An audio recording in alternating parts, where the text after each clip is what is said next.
Record News Rural. Oferecimento Valtra, 65 anos de Brasil.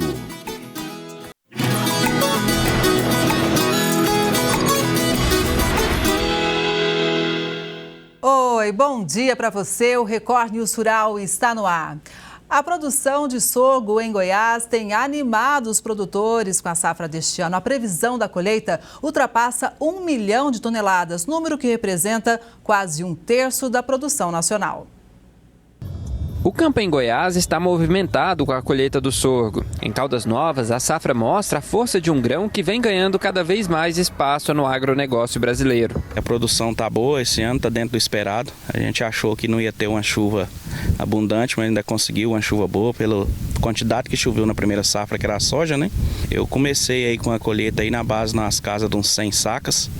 E hoje vem terminando aí, já é um sorgo mais fraco, plantado por último, essa é a minha última área, mas creio que ainda vai chegar numa média boa, bem satisfatória. Goiás é o maior produtor de sorgo do Brasil. Só nesta safra, a expectativa é colher 1,5 milhão de toneladas, com produtividade de 4 toneladas por hectare. Isso representa quase 1/3 de toda a produção nacional. Desde a safra 93-94, o estado lidera a produção nacional do sorgo, que tem se tornado uma alternativa viável da segunda safra, principalmente por resistir melhor à falta de chuva. O sorgo é um cultivar que ele é bem tranquilo, o manuseio dele é bem mais simples, então é a opção que mais fácil do que o milho. O milho seria um pouco mais complicado, agora o sorgo não, o sorgo é mais tranquilo de ser. De acordo com a Secretaria de Agricultura de Goiás, além da alimentação animal, o sorgo também é usado para a cobertura do solo e produção de silagem, com grande aceitação no mercado interno. A maior parte da produção é destinada à alimentação animal, atendendo ao mercado interno. Nas exportações, Goiás alcançou a segunda posição, movimentando em 2024 mais de 7 milhões de dólares. O grão também se tornou aliado dos produtores que buscam reduzir custos. Com baixa demanda de água e boa adaptação às condições climáticas, o sorgo segue crescendo e ampliando a participação no agronegócio goiano. O sorgo tem ganhado espaço em virtude do seu menor custo de produção comparado de outras culturas e também por ter uma menor exigência hídrica, tornando-se uma opção viável para a segunda safra em Goiás. A tecnologia chegou até a produção de hortaliças e está ganhando força no campo.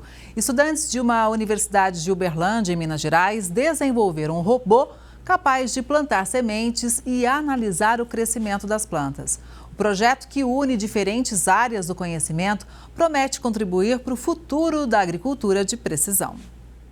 Na área pronta para o plantio de hortaliças, a tecnologia já não é novidade. Mas este robô destoa do lugar. Ele faz parte de um projeto de universitários dispostos a fazer a diferença. A temática de agricultura de precisão, hoje ela tem sido bem relevante porque ela traz uma eficiência muito grande na agricultura. Então a gente conseguir conciliar esses conhecimentos junto com o pessoal de engenharia de automação é muito gratificante. É uma combinação de ideias, de pesquisa e de livros. É o agronegócio que exige cada vez mais a modernidade para atender a demanda do país. Vimos até este laboratório de engenharia de uma faculdade particular de Uberlândia. Sobre a mesa, o Seed Rover vai sendo ajustado. Vitor é um dos universitários responsáveis pelo projeto. O robô foi projetado num programa especial de computador e construído com tecnologia 3D. O sistema tem sensores que recebem o comando e movimentam um protótipo que lança sementes no solo. E não é só isso. O agricultor ele vai ter autonomia de passar esse robô novamente no seu terreno, depois que a planta já germinou, né? E através de um banco de dados com imagens, ele vai conseguir nos falar, essa parte aqui do plantio está mais saudável, essa parte aqui não está tão saudável assim. através das imagens que ele vai colhendo de plantas saudáveis e não saudáveis. O Seed Rover nasceu da necessidade de unir recursos e expandir conhecimento. Os estudantes estão sendo orientados pelo professor Renato, da Faculdade de Física. Inicialmente nós traçamos um plano de estudos e pesquisa, um plano de trabalho. Lembrando que o projeto ele é de baixo custo, é para trazer para a comunidade ter acesso a tecnologias como o Seed Rover. Agora, de volta ao campo, vamos acompanhar um dia de testes. A primeira demonstração acontece num solo que está sendo preparado para o plantio. O robô se movimenta e os estudantes analisam a concepção do projeto em ação. Muito tem se falado da questão do Agro 4.0, né? Que é a automação de algumas tarefas simples. A gente quis colocar essa parte da automação, mas com o plus do Agro 5.0, que é agregar a inteligência artificial nessa automação. A gente está no começo, né? Então a gente tem muitas coisas para melhorar ainda, muitas coisas para implementar no projeto, muitas correções ainda para que ele possa fazer a sua função da melhor maneira possível, né?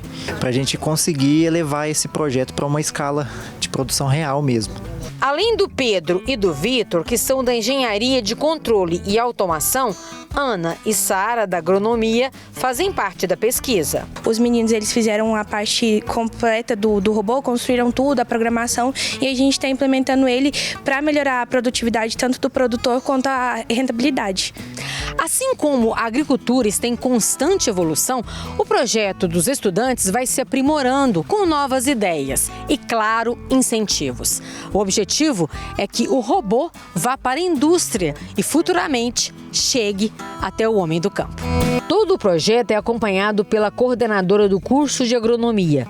Orgulhosa dos resultados até agora, reforça que a tecnologia é uma ferramenta para a produção do agronegócio e os alunos têm um contato desde os primeiros períodos, uma preparação para o profissional do futuro. A gente precisa ter esse estudo, né? E sempre pensando também em sustentabilidade, em cuidar do nosso meio, né? Porque se a gente não cuida do meio ambiente, acaba que a gente não tem onde trabalhar. Então nós incentivamos os nossos alunos, futuros engenheiros agrônomos, a respeitarem o ambiente e produzirem com sustentabilidade.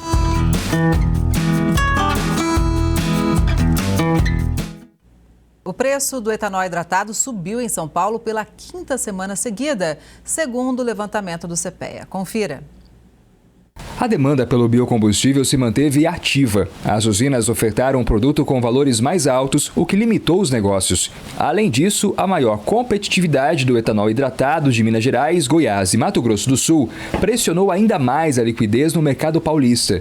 Entre 18 e 22 de agosto, o indicador CPEA-Esalq do hidratado em São Paulo fechou em R$ 2,68 por litro. O valor líquido sem ICMS e PIS/COFINS representou alta de 1,05% frente à semana anterior. Já o indicador CPEA-Esalq do anidro registrou leve queda de 0,12%.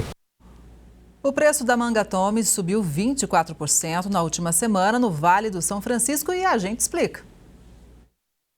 A média atingiu R$ 2,23 o quilo. A oferta restrita impulsionou a alta, segundo o Hortifruti CPEA. Os pesquisadores destacam que a baixa disponibilidade já ocorria em Livramento de Nossa Senhora, na Bahia, na semana anterior. Nesse município, a variedade Palmer subiu 22%, chegando a R$ 1,65 o quilo. No Vale, a Palmer manteve estabilidade, cotada a R$ 1,49.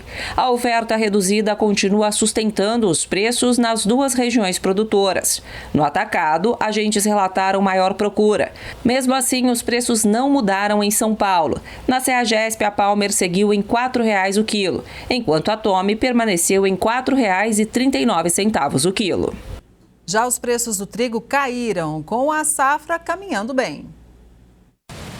Os preços do trigo seguem em queda em agosto.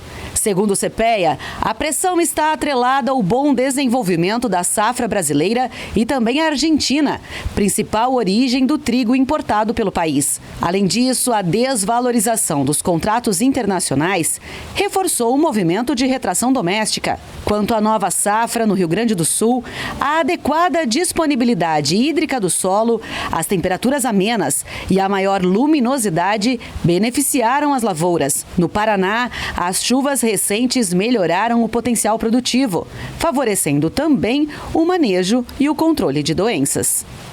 Agora você vai saber como fica a previsão do tempo para esta quarta-feira.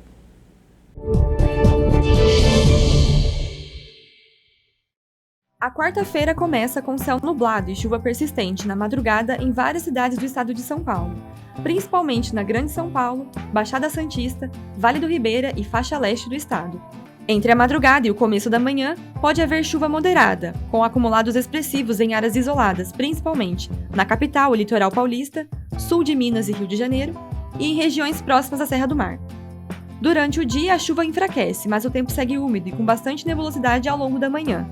À tarde, o sol pode aparecer entre nuvens, nas áreas mais no interior e no oeste do estado, mas atenção em algumas áreas de serra, como a Mantiqueira ou o Vale do Paraíba, que ainda podem registrar pancadas fracas e passageiras ao final do dia. Na quarta-feira, o sul do Brasil ainda permanece sob a influência da umidade marítima. A chuva que atingiu a região nos dias anteriores enfraquece, mas em Santa Catarina o tempo continua úmido.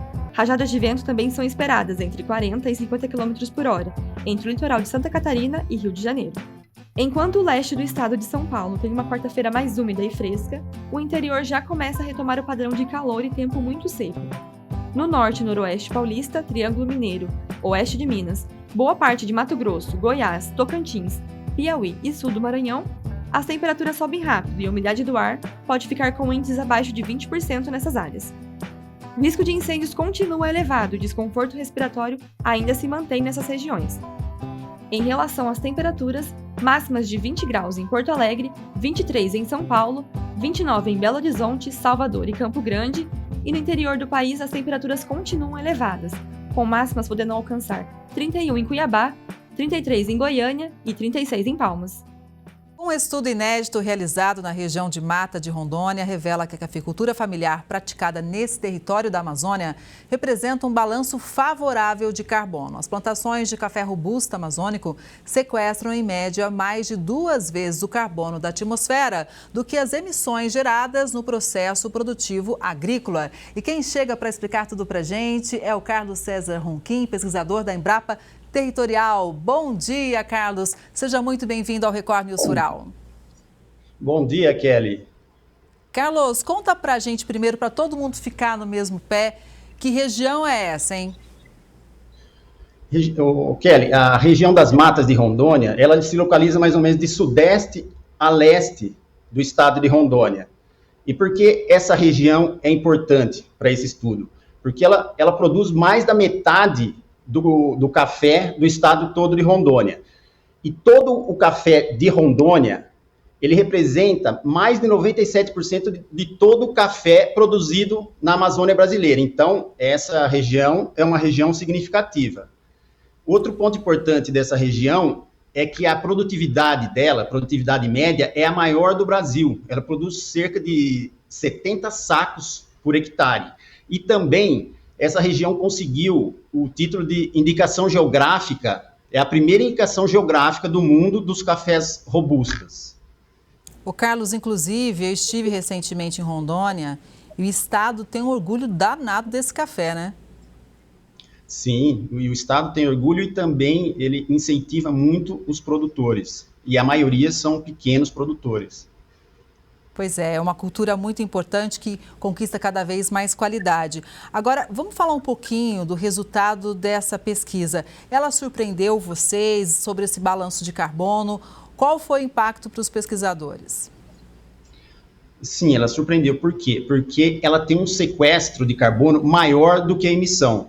E esse sequestro só é o sequestro que representa a biomassa da planta, não é nem o sequestro do carbono junto com o solo. Então, ela tem um sequestro maior na biomassa da planta do que ela emite nos tratos culturais da cultura. Isso por hectare e por ano. E como que isso pode trazer benefícios para o café, para a cultura e para o produtor? Bom, primeiro que a cafeicultura, ela representa um sequestro de carbono e não uma emissão durante o seu cultivo. E para o produtor, se ele souber o quanto essas áreas, o hectare dele por ano sequestra, ele pode ter um ágio na venda desse produto, mostrando que é um produto mais sustentável. E também, futuramente, esse café, ele pode receber do mercado voluntário os créditos de carbono. Então, seria uma receita a mais para esse produtor de café. Ou seja, é um ganha-ganha para o meio ambiente, que agora tem os dados, né, para o produtor rural e para o próprio mercado, que também pode valorizar isso. Como é que foi que vocês chegaram a esse resultado e aos números, Carlos? Então, para as emissões, como que nós fizemos? Nós entrevistamos mais de 250 produtores nessa região. Entrevistamos no sentido do quê? De saber qual é o manejo que esses produtores fazem. O manejo o quê? Quanto eles gastam de adubo nitrogenado sintético na cultura, quanto eles usam de calcário, qual a emissão, quanto eles gastam de óleo diesel nos manejos. E aí, com os valores médios informados pelos produtores, nós conseguimos chegar na emissão de carbono de CO2 por hectare ano, que representa 3 toneladas. Então, a cafeicultura emite, e esse valor também representa a pegada de carbono. Ele emite 3 toneladas por hectare ano de CO2. E como nós fizemos o sequestro? O sequestro, nós avaliamos 150 plantas, foram retiradas de mais ou menos 15 produtores de toda a região, mais ou menos 10 plantas por produtores. E essas plantas eram adultas, elas eram plantas da média de 8 anos. E aí nós retiramos essas plantas e separamos em raízes, caule, folhas, galhos, o fruto, e pesamos essas plantas.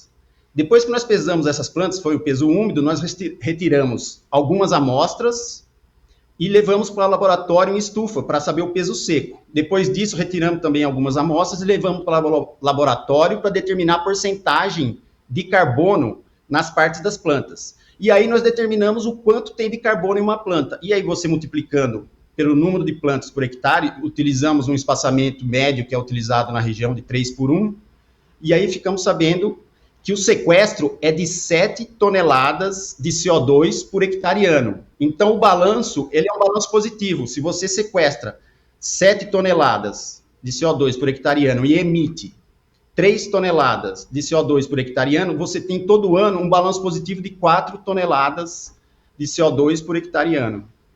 Agora, tem jeito, né? Existem formas de tornar esse balanço ainda mais positivo, Carlos? Sim. Por exemplo, aumentar o sequestro. Como nós podemos aumentar o sequestro de carbono nessa cultura? Se você tem um espaçamento que cabe, o espaçamento médio de 3.330 plantas, você pode adensar esse espaçamento, desde que não prejudique a produtividade. Você adensando esse espaçamento, você vai ter mais plantas por hectare, então vai ter um sequestro maior. E a outra forma de nós diminuirmos a emissão é tentar melhorar o manejo dos produtores. E o principal manejo que deve ser feito é em relação à adubação nitrogenada. Por quê? Porque o que nós vimos é que a adubação nitrogenada é responsável por 80% do carbono que é emitido por essa cultura. Então, o manejo principalmente deve ser focado na adubação nitrogenada. E existem algumas maneiras de você diminuir essa emissão. Por exemplo, você pode substituir parte dessa adubação sintética por uma adubação orgânica. Então, você terá uma menor emissão em função da adubação orgânica e o solo vai ser mais fértil. Outra coisa que você pode fazer também é parcelar essa adubação nitrogenada. Em vez de você jogar a quantidade total de adubo, você pode parcelar ela, então a emissão também é menor. Outro manejo, por exemplo, que pode ser feito é no meio das ruas do cafezal, você plantar leguminosas. Essas leguminosas, elas sequestram o nitrogênio da atmosfera e depois é liberado para as raízes da cafeicultura. Então, também substituindo parte da adubação nitrogenada sintética. Carlos, também na região das Matas de Rondônia foi feito o mapeamento do uso de cobertura das terras, né, e foi identificado desmatamento zero. Conta pra gente um pouco mais sobre isso. O que mais vocês observaram sobre esse mapeamento? Bom, primeiro no mapeamento nós determinamos a área total de café, que é em torno de 35 mil hectares. Esse mapeamento não foi fácil porque, por satélite, é muito difícil determinar essas áreas de café porque elas são muito pequenas. Nós vimos que as áreas médias da cafeicultura lá é de 3,3 hectares. E os satélites confundem essas pequenas áreas com áreas de pasto e de mata, que são os outros usos nessa região. Então, nós vimos que determinamos a área de café, vimos que são áreas pequenas, em média 3,3 hectares, e também vimos que na região, ainda mais da metade da área é ocupada com florestas, e principalmente por causa da preservação nas terras indígenas.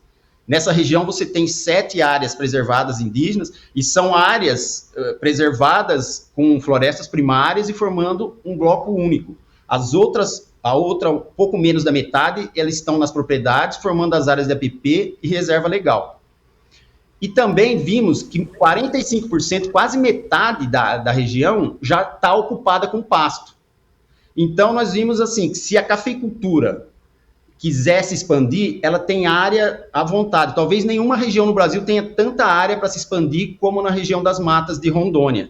E até fizemos um cálculo que se 25% dessa área de pasto for ocupado com áreas de café, só nas áreas que já estejam degradadas, que não tem uma produção muito boa, o Brasil passa a ser o primeiro produtor de café canéfora, ultrapassando o Vietnã.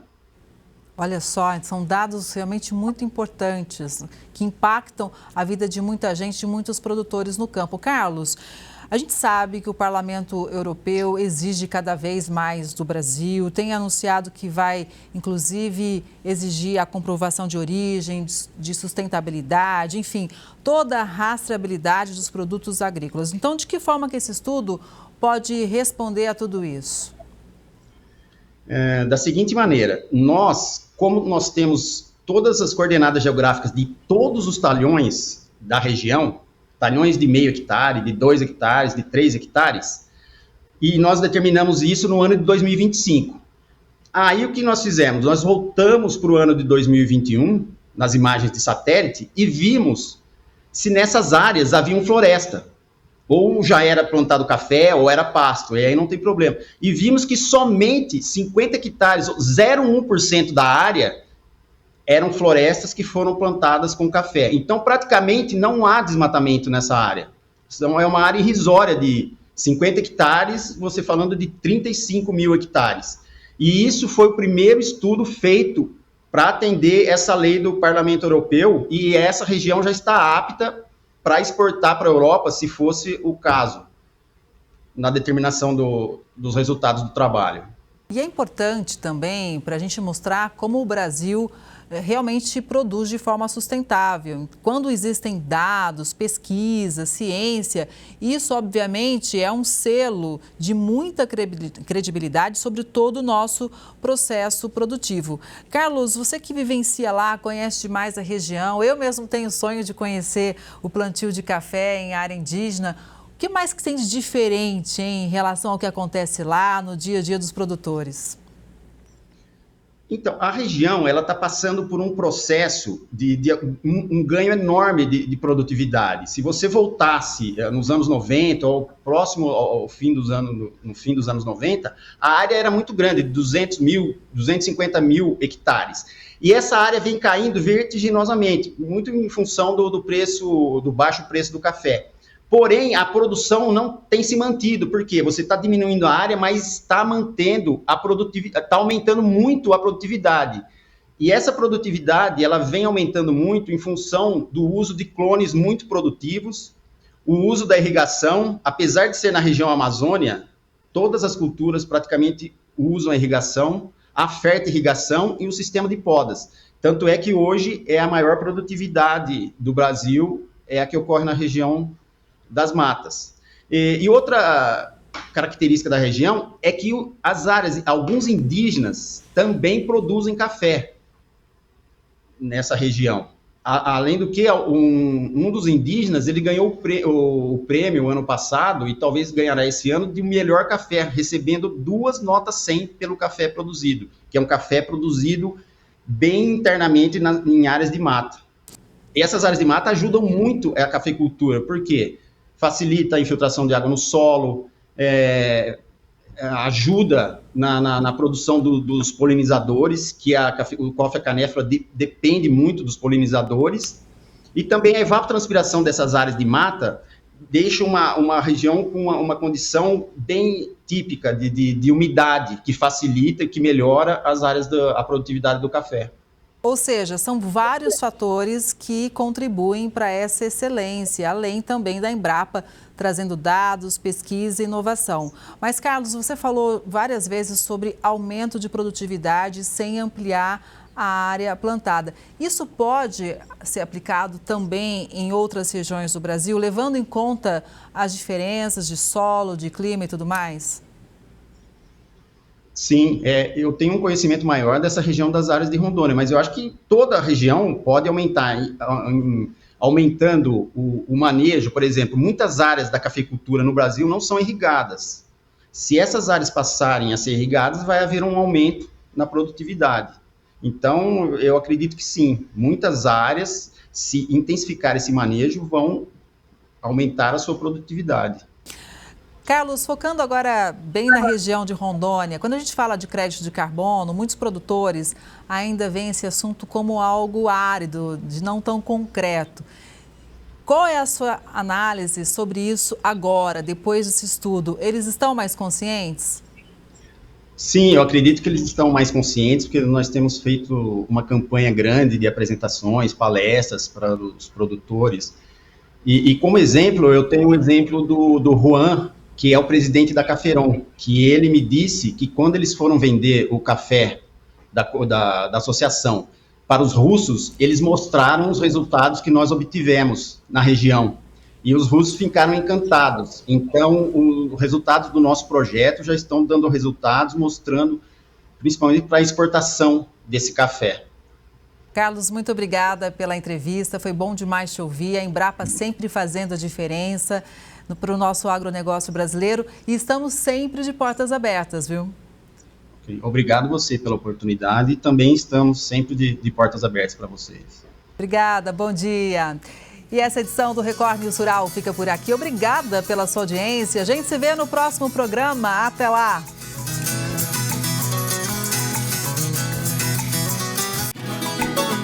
Record News Rural.